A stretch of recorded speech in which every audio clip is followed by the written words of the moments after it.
Halo, assalamualaikum warahmatullahi wabarakatuh guys. Balik lagi sama gue di Niru Channel. Di video kali ini gue mau ngobrol santai sama kalian guys ya, tentang kenapa sih gue bisa nyampe ada di Jepang. Ketertarikan gue sama Jepang itu kayak gimana sampai gue bisa sampai kerja ke sini. Sebagian dari kalian juga pasti ada yang bertanya ya. Nah, dari itu gue pengen ngebahas di video kali ini guys. Tapi sebelumnya guys, kenalin, nama gue Rudy Khairullah.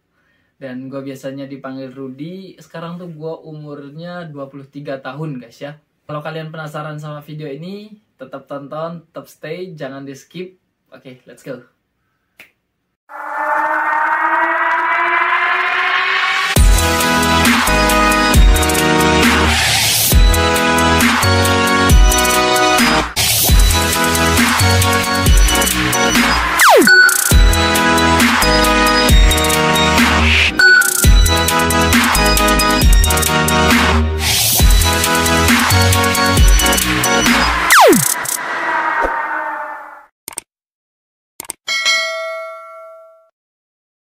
Awal mula ketertarikan gue pengen pergi ke Jepang. Pokoknya dari 2018 dulu, setelah tamat sekolah, itu tuh gue ada ketertarikan ke Jepang. Gue denger ada informasi buat pemagangan ke Jepang. Tertarik tuh karena gajinya di Jepang itu lumayan gede kayaknya.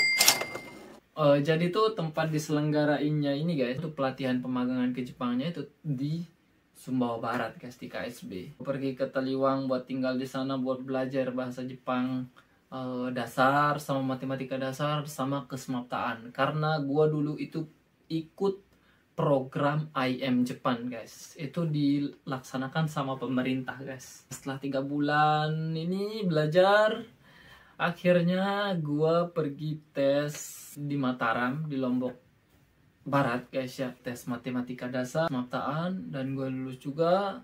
Dan yang ketiga ini yang jadi permasalahannya guys, tes wawancara.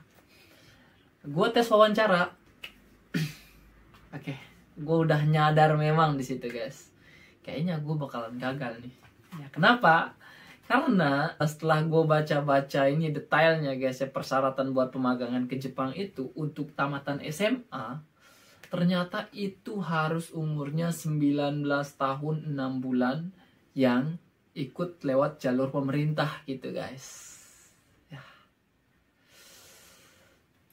Gue nggak lulus di situ, gue berhenti di situ, di Lombok. Kebetulan mama gue, sepupu ibu gue, itu baru pulang dari ini Perancis. Dan mama bilang sama gue, mending kamu ikut mama aja ke Perancis. Setelah itu bulan depannya kita pergi ke Bali sama mama. Nyampe sana langsung didaftarin di sekolah bahasa Perancis, namanya itu Liang France guys. Setelah 1 minggu guys, kelasnya itu nggak dimulai-mulai buat belajar bahasa Perancisnya ini. Aduh, kenapa ini kok lama gitu. Dan ternyata kelasnya itu nggak bakal dimulai kalau belum 6 orang pesertanya yang ikutin itu guys. Dan akhirnya gue udah jenuh, frustasi ya. Gue sempet dipinjemin motor sih ya, gue kesana kemari buat jalan-jalan. Tapi udah jenuh banget sendirian gitu, nggak punya temen. Mama juga setelah ngedaftarin tuh langsung balik. Dan ya udah nyari kerjaan aja iseng-iseng ini. Tahu-taunya dapat kerjaan di warung Jepang gitu guys. Nah, di situ gue diterima kerja di warung Jepang itu, namanya Dong Dokodong guys ya. Di situ tuh gue ketemu sama temen, ada namanya Bang Dayat. Itu dia dulu tuh supervisornya gue. Dia yang kenalin sama bosnya. Dia nawarin gini, Rut, kamu mau ke Jepang gak? Oh yaudah deh, ikut deh bang, gue bilang gitu. Nah, besoknya tuh langsung gue chat ininya pihak Liang France-nya tuh, maaf saya nggak jadi ikut kelas belajarnya soalnya kelamaan dimulai gitu. Udah bla bla bla bla bla ngomong kayak gitu. Ya udah mereka approve. Oke, ini kita prosesnya tuh 1 minggu dulu ya, baru bisa cairin dana ininya, dana pendaftarannya kemarin gitu, sama ada potongannya gitu. Ya udah gitu. Oke, akhirnya gue kerja di Dong Dokodong, and then gue dikenalin sama bosnya yang nawarin buat ke Jepang gitu. Ya, gue udah di situ udah mikir sih guys ya, kok bisa gitu. Gue yang kedatang ke Bali niatnya mau ke Perancis, tahu-taunya dapat nyampe sini tuh ditawarin buat ke Jepang gitu. Mungkin Allah berkata lain guys ya. Yaudah, kamu datang ke Bali aja dulu, nanti di sana ada di ini apa, ketemu sama orang yang bakal memberangkatin kamu ke Jepang. Ya, gue dalam hati mikirnya kayak gitu sih dulu guys ya. Ya udah, mungkin takdir gue ya bakal ke Jepang ya. Alhamdulillah, dan sampai sekarang nih udah nyampe Jepang guys ya. Dan setelah dari itu pada tahun 2019 gue belajar dari bulan 5. So gue belajar 3 bulan nih. Di bulan 8 tuh ternyata ada tes gitu lah. Yaudah, gue iseng-iseng aja ikut nih, tak bilang kayak gitu. Iseng-iseng aja. Siapa tahu dapat lulus kan, tak bilang kayak gitu. Nah, gue iseng-iseng ikut tes, ternyata lulus guys, dengan modal ini, modal nekat, modal keberuntungan, tapi dapat nilainya C. Ya udah, yang penting lulus aja guys ya. Dan selanjutnya gue belajar SSW untuk ke Kaigo. Jadi tuh ada pekerjaan yang ditawarin itu di Kaigo katanya guys, itu perawat lansia di Jepang guys ya. Oke, gue pengen ngikut di bidang itu. Nah, karena gue pikir tuh guys, ya mungkin kerjaannya nggak terlalu berat gitu ya. 2 kali gue pergi tes buat bisa nyelesain ini guys. Awalnya tes yang pertama langsung tes ini bahasa Indonesia sama bahasa bahasa Jepangnya yang di keperawatan tuh. Gue lulus yang bahasa Jepangnya tapi nggak lulus bahasa Indonesianya. Nah, aneh kan guys. Biasanya orang lulus bahasa Indonesianya, ini malah lulus yang bahasa Jepangnya. Aduh, parah emang. Nah, gue tes lagi, ya akhirnya lulus, semuanya lulus. Dan gue tanya target berangkatnya itu kita kapan gitu. Kita bakal ditargetin berangkat itu bulan 4 2020 tuh. Akan tetapi dunia berkehendak lain guys. Seperti yang kalian tahu, corona melanda dunia. Di Indonesia parah, di Jepang parah, di mana-mana coronanya parah. Dari situ guys, aduh, frustasi, udah pengen cepet-cepet ke Jepang, pengen cepet-cepet kerja di sana, kayak gimana kerja di sana gitu. Aduh. Ya, mau gimana lagi guys? Sambilan kerja, sambilan belajar di sana, ini di Bali. Gue sambil nunggu di sana guys ya. Di situ tuh gue juga masih bingung. Gue udah lulus bahasa Jepangnya tapi belum bisa bahasa Jepang guys. Itu gimana caranya gue biar bisa ngomong sama orang Jepang nih guys ya. Gimana caranya gue mikir kayak gitu. Nah, dalam kebingungan gue itu, pas gue kerja nih, datang orang Jepang ke tempat warungnya kita nih. Gue langsung bilang sama dia nih, pakai bahasa Inggris nanyain, "Where you from, sir?" Gue bilang kayak gitu guys ya. So-soan bahasa Inggris nih gue nih pas kayak gitu. "Where you from, sir?" "Oh, I'm from Japan." Dia bilang kayak gitu kan. "Gue dari Jepang," kayak gitu. "Oh, Nihonjin desu ka?" Gue bilang gitu. Langsung gue keluarin nih bahasa Jepangnya dikit-dikit nih. Gue bilang, "Oh, kamu orang Jepang ya? Nihonjin desu ka?" Gue bilang kayak gitu nih. "Nihonjin desu." Dia bilang kayak gitu. Oh, tanpa pikir panjang, mau nggak kamu jadi temanku? Soalnya tuh aku sekarang lagi belajar bahasa Jepang di sini. Dan aku tuh pengen banget bisa ngobrol bahasa Jepang gitu lah. And then dia langsung, "Iya boleh," gitu. Dan di situ tuh kita langsung tukeran Instagram, tukeran WhatsApp, tukeran Line gitu. Nah, terus gue sama dia ini pergi kemana-mana, pergi ke sana kemari. Setelah itu gue juga ngajakin dia pergi ke Lombok, keliling Lombok, gitu, tinggal di tempat keluarganya gue pernah, gue ajak nginep pernah gitu. Dan selama 6 bulan kayaknya gue bareng sama dia guys. Dan alhamdulillah berkat dia gue bisa ngobrol bahasa Jepang dikit-dikit gitu guys. Gue kayak bisa komunikasi lah sama orang Jepang, gue bisa paham gitu. Akan tetapi corona guys, dia harus balik ke Jepang sebelum lockdown. 1 hari sebelum lockdown dia langsung nerbang ke Jepang. Udah di situ sambil nunggu, kan itu belum kondusif ya suasananya, Jepang juga belum buka 2021 itu masih ya guys ya. Nah, dan rencana buat keberangkatannya yang dulu tuh dibatalkan guys. And then itu gue bilang nih sama sensei, saya mau kerjaan ini yang cepet gitu. Gue bilang kayak gitu sama sensei. Ya udah, dibilang kayak gitu. Terus kebetulan di situ tuh sensei bilang besok bakal ada orang Jepang yang datang. Ini masih dalam corona guys ya, 2021 tuh. Dia bakal datang ke yayasan buat interview di bidang restoran. Kalau kamu mau ikut, ya udah. Dia bilang, kamu ikut interview besok, dia bilang gitu. Ya udah. Gue langsung interview, kita diinterview di situ. Setelah kita interview, orang Jepangnya itu balik ke Jepang. Itu kalau nggak salah, nah di tempatnya dulu tuh di Niigata katanya guys ya. Akan tetapi guys, setelah beberapa lama kita menunggu, nggak ada informasi lanjutan gitu loh.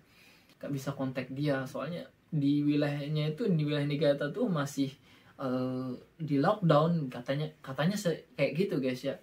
Dan kok sempet mikir, ya Allah kok kayak gini banget ini. Nah, dalam frustasi kayak gitu bilang sama sensei, apa aja deh sensei, mau pisah Tokutegino, mau pisah magang, yang penting cepet aja deh berangkat ke Jepangnya, gue bilang kayak gitu sama sensei. Yang penting cepet berangkat ke Jepang, apa aja pekerjaannya, oke gue ambil, bilang kayak gitu. Ya udah nanti sensei kabarin lagi. Nah setelah 1 minggu sensei itu nelpon ngabarin, ini nih bakal ada interview bidang kehutanan, dia bilang gitu sensei.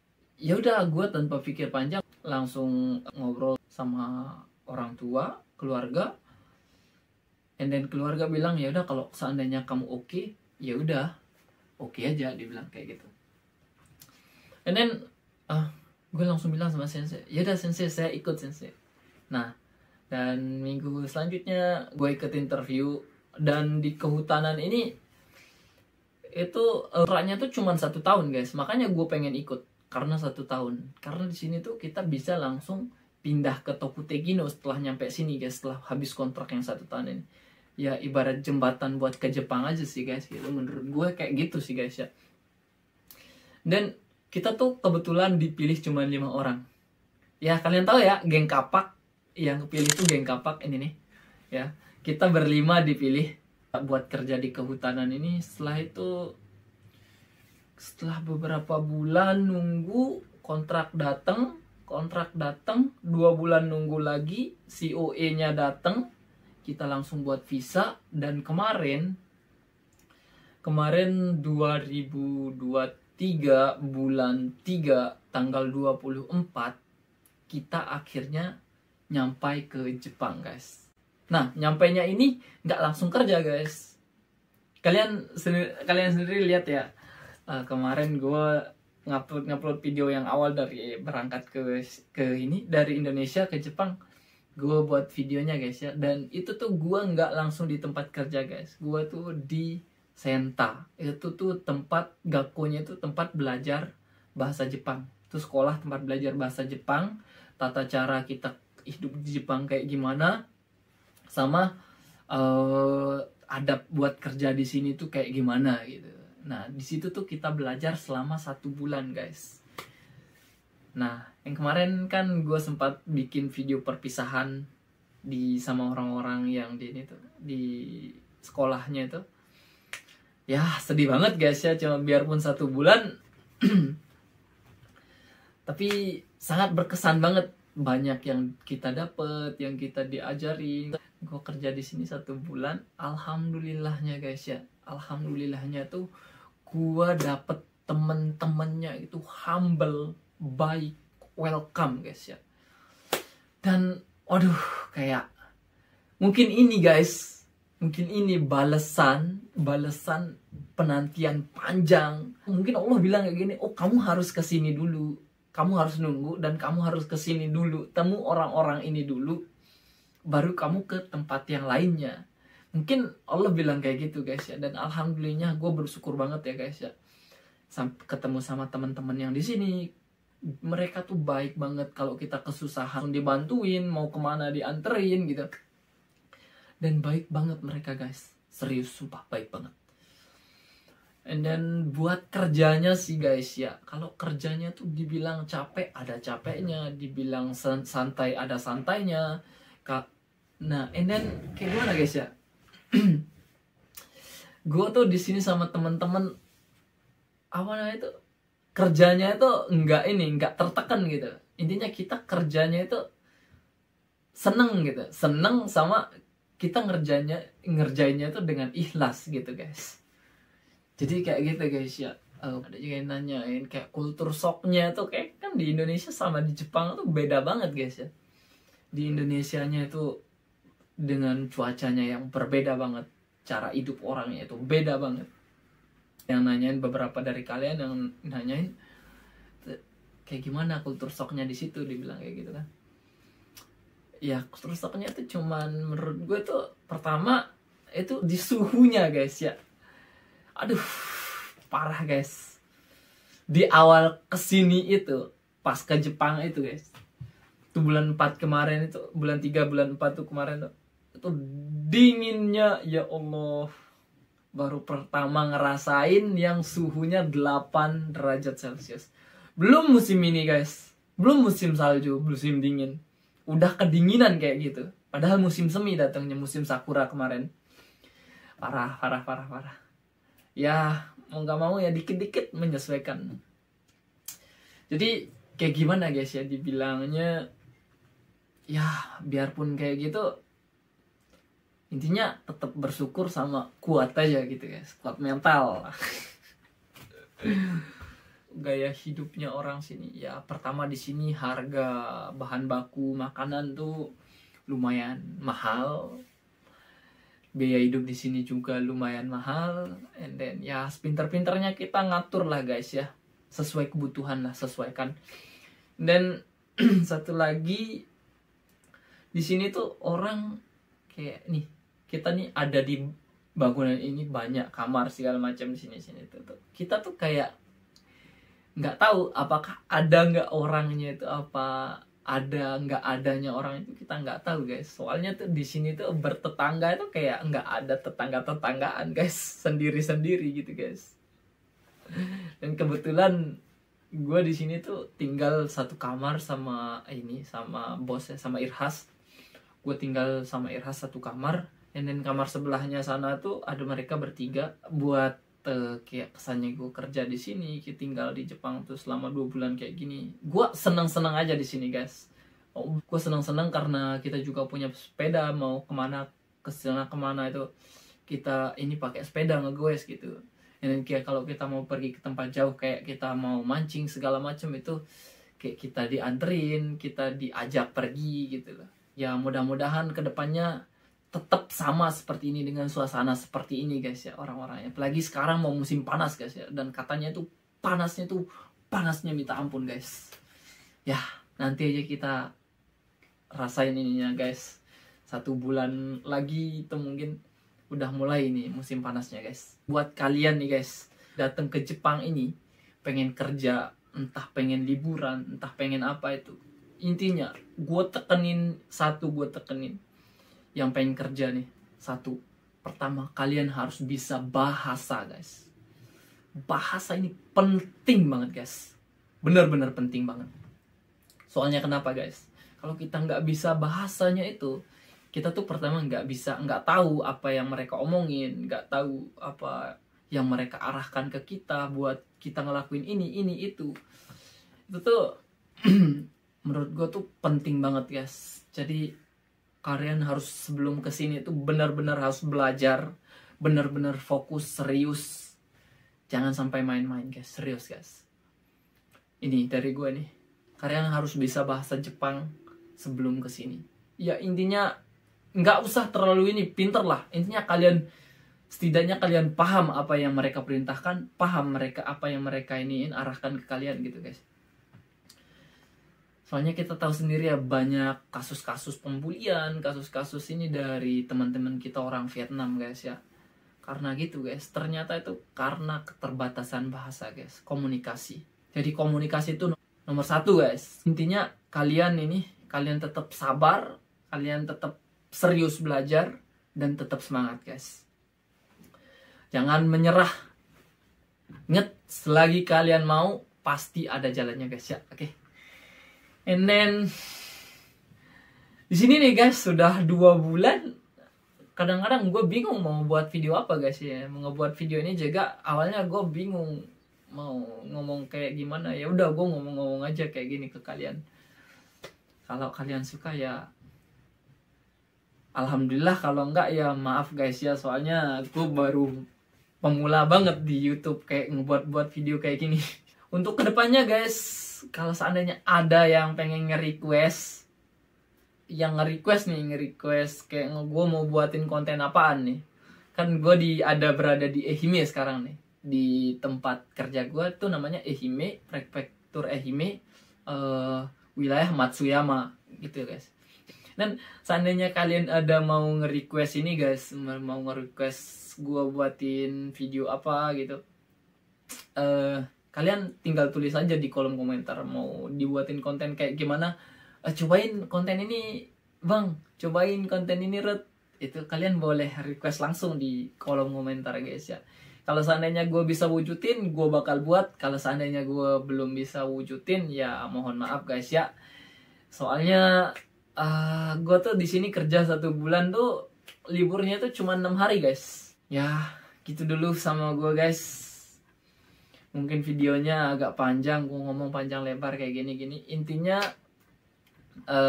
gue pengen kalian tahu cara prosesnya gue kayak sampai sini tuh kayak gimana. And then kalian yang pengen kesini itu tetap semangat. Kalau gue punya banyak ini kesalahan kayak di video sebelumnya, and then di video ini pun kalau gue ngebuat salah sama kalian, gue mohon maaf. And then gue minta sama kalian dukung terus channel ini, like, komen, dan share guys ya. Oke, gitu dulu, sekian dari gue. Wassalamualaikum warahmatullahi wabarakatuh.